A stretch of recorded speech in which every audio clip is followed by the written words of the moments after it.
The explosion of people who now feel they have the power to create video movies can be seen everywhere. Low-budget films are made on digital video and released directly to DVD. Video blogs, fan films and short films are released straight onto the internet, and video content for mobile phones is increasing. As consumers, we are now also content generators. User-generated content, well, that's something, it's a new kind of term. Actually, the term's been around since the 1970s, but when people were predicting that the audience would eventually become end users and producers. And this is what's happened. So user-generated content is any kind of media content which is made by end users and posted in non-traditional ways. A lot of emerging filmmakers are actually getting attention through these other mediums, probably particularly the internet as well. So it is a fantastic source, I think, or a fantastic way to identify emerging filmmakers. The new technologies are also changing the way that you might even have venues. I mean, mobile phones are now being used to make films that are, filmed on mobile phones and displayed on mobile phones, and a whole range of other technologies. So, we've seen, of course, the internet really change the way we do business. And I think that what we're seeing is that technology is not only making it cheaper to make films, but it's also means that there's a whole variety of people can have access to the production and creative processes that normally they would not be able to. So I believe Boxing Day is the sort of film that embraces the potential of digital technology.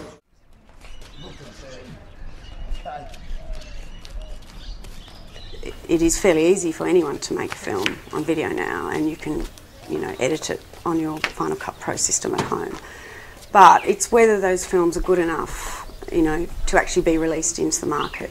Now, I know, you can release on the internet through YouTube or, something similar, but again, how do you find your market? Because we had $100,000, we knew that that was what we had to make the film. We just worked backwards and tried to say, how can we shoot this film for $100,000? And we essentially thought the best way of doing it is to approach it like a short film. A short film's usually shot in a week with a few weeks of pre-production. And that's how we looked at it. We looked at it as a short film, but the outcome was a feature film. Okay, I guess I'll just say a couple of things from my point of view. I mean, rather than this, I think I want to shoot some stuff before Katrina goes. I want to have another go. But basically, hopefully you'll all agree it's a long way from where it was last week. The critical moments for me are your scene, Katrina's scene, the confession at the end, and Owen's scenes at the beginning. To me, they're still, they're a little bit histrionic, at the beginning. And I think that was only because we've been doing it.